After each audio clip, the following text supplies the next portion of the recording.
When you can't make it to City Hall or the school board meetings, local journalists from Duluth News Tribune will be there to report the facts and get your questions answered. Local news works for you. Stay up to date at duluthnewstribune.com. Hello, Northlanders. It's Thursday, August 24th.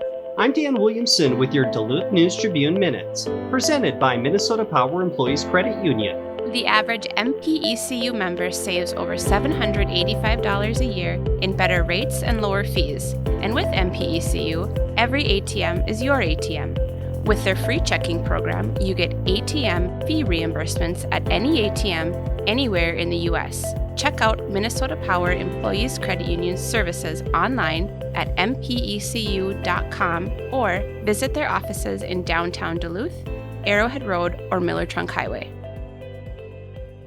Now here's a look at today's headlines. Police on Wednesday released heavily edited body camera footage that shows the moments leading up to the fatal shooting of Zachary James Sjogren in February.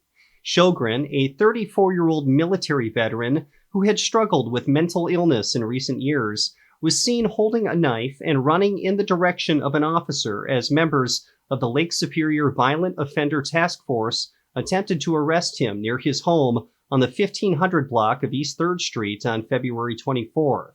A criminal complaint had been issued the same afternoon, charging Sjogren with felony threats of violence. A report issued by prosecutors last week said the, quotes, violent and graphic nature, end quotes, of the threats prompted agents to form a plan to immediately take him into custody at his home. The video shows that it took less than 30 seconds from the time the first officer pulled up in a squad car and ordered Sjogren to put his hands up until the moment he was shot. Officers are heard repeatedly yelling at the suspect to take his hands out of his pockets and to place his arms in the air. Police noted that portions were censored or redacted under a state law that makes investigative data non-public when it is, quotes, clearly offensive to common sensibilities, end quotes.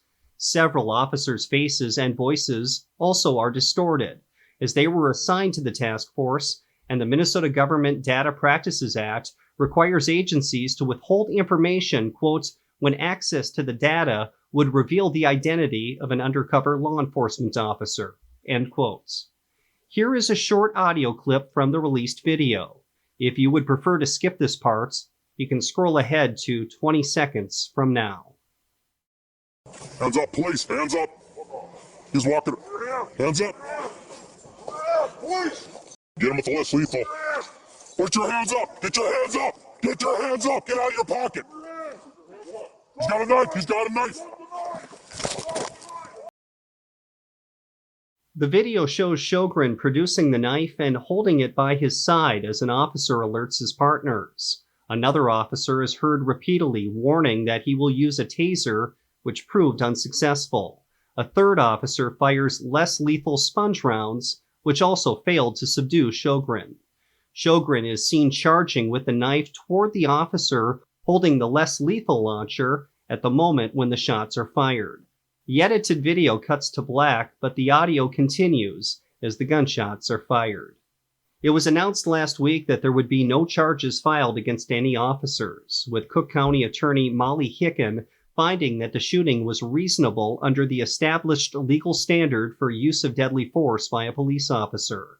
Hicken conducted the review at the request of St. Louis County Attorney Kim Mackey, who said she wanted to avoid any appearance of bias due to her office's ongoing relationship with the task force. To see the edited video from the Duluth Police Department, at your discretion, find this story at duluthnewstribune.com. A single male wolf that happened to cross the ice from Ontario during the winter of 1997 changed the entire ecosystem on Isle Royal, at first infusing the island's wolves with new genetic vitality, but eventually dooming the progeny to inbreeding and total collapse. That was the finding of a new scientific study published Tuesday in the journal Science Advances by wildlife researchers at Michigan Technological University. Part of the group has been studying the predator-prey relationships between moose and wolves on the Lake Superior Island for 65 years. The wolf, dubbed M93 by researchers, at first caused his pack to flourish, becoming the dominant predators on the island and keeping the moose population in check. In turn, that kept the forest healthy and not overbrowsed, a balanced ecosystem for flora and fauna. M93 produced a total of 34 pups during his 8-year reign as the alpha male. But because no new wolves followed M93 onto the island, as ice bridges have become increasingly rare due to climate change, the single wolf's genes began to show up in too many ensuing generations, leaving the island's wolves too closely related and unable to successfully mate.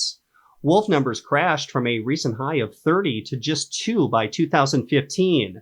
And then moose numbers soared, and the island's forests became denuded by hungry moose that in recent years have been starving to death. There are no other major predators on the island, no human hunting is allowed, and moose are the only large prey species, making it a unique wild laboratory for the ongoing study. Prior to M93's arrival, the Isle Royale wolves were doing poorly.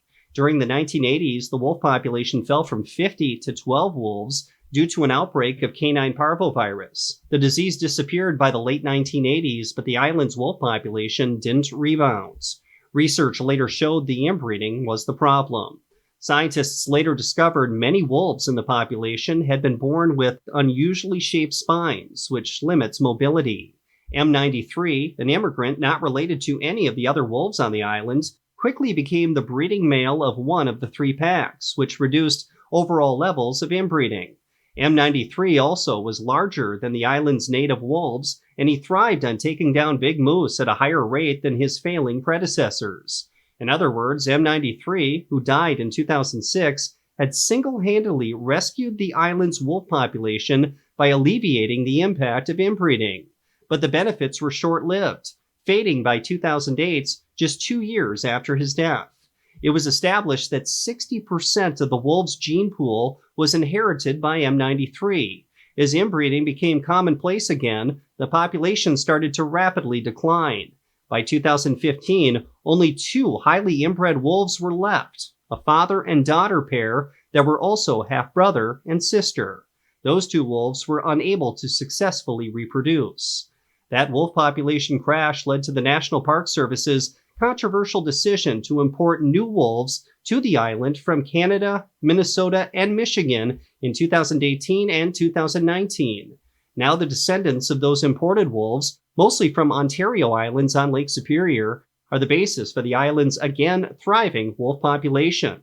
No descendants of the original island wolves remain.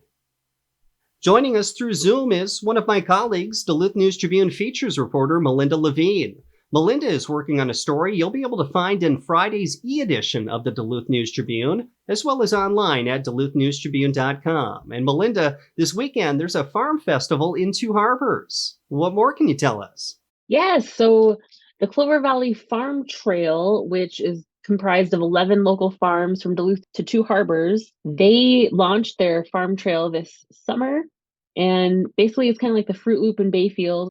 On every Sunday from noon to 5, folks can take this self-guided tour by bike, by ATV, by car, and visit these self-service farm stands. So that's been going on since May, and to kind of commemorate their first year, the farmers are hosting a farm fest in 2 Harbors at Agate Acres, which is one of the participating farms. This weekend it'll be Sunday from 12 to 4 in 2 Harbors, and you can expect rock painting, garlic braiding demos, yarn spinning demos, bee education, and also you can purchase food from Baptism River Barbecue Company. Remember, Dan, we went there. We sure did. It's great food. Sounds like there's a lot for someone to do at this event. What was your biggest takeaway from this story? My biggest takeaway, it was really cool because, sometimes in our business, we're always looking at what we can feed the beast with, what's happening, kind of stay on top of things. And not always are we able to as immediately check back in with something that we worked on and kind of see how it went. And for this, I was able to do that. I spoke with a lot of these farmers this spring and then be able to check in with them. How did this experiment go? And it went well. It was a success for all involved is what it sounds like. And they have the opportunity to potentially add some more farms next year for the farm trail. So it just feels really cool from that perspective for me to be able to see it come full circle. What do you hope our audience takes away from your article? I hope they take away, that we have a really dedicated and involved regional agriculture system, food system here, and they're all showing up for each other and they're doing really cool things. Very cool. Again, you can find Melinda's article in Friday's e-edition of the Duluth News Tribune, as well as online at duluthnewstribune.com. Melinda, thank you so much for your time. Thanks, Dan. Now here's a look at your forecast, brought to you by the Superior Telegrams podcast, Archive Dive. Weather for the Duluth area today, looking at a much warmer afternoon than yesterday along the shoreline. Mostly sunny skies after some chances of dense fog in the morning, but we're going to get up to the upper 70s, if not even low 80s this afternoon. Chances of some thunderstorms overnight tonight, and then for Friday, chances of storms and breezy, high temperatures around 80 degrees. I'm Storm Tracker meteorologist Robert Pointer. Thank you to Archive Dive for their support. The monthly history podcast, hosted by Superior Telegram reporter Maria Lockwood, dips into the archives of historic events, people, and places around Superior and Douglas County. It's available at superiortelegram.com or wherever you also get this podcast. This month's episode is part one of a two-part series looking back at the life of the legendary Bud Grants. Reporting for today's episode was done by Tom Olson, John Myers, and Melinda Levine. Thank you for listening to the Duluth News Tribune Minute. Have a great day, and we'll see you back here tomorrow.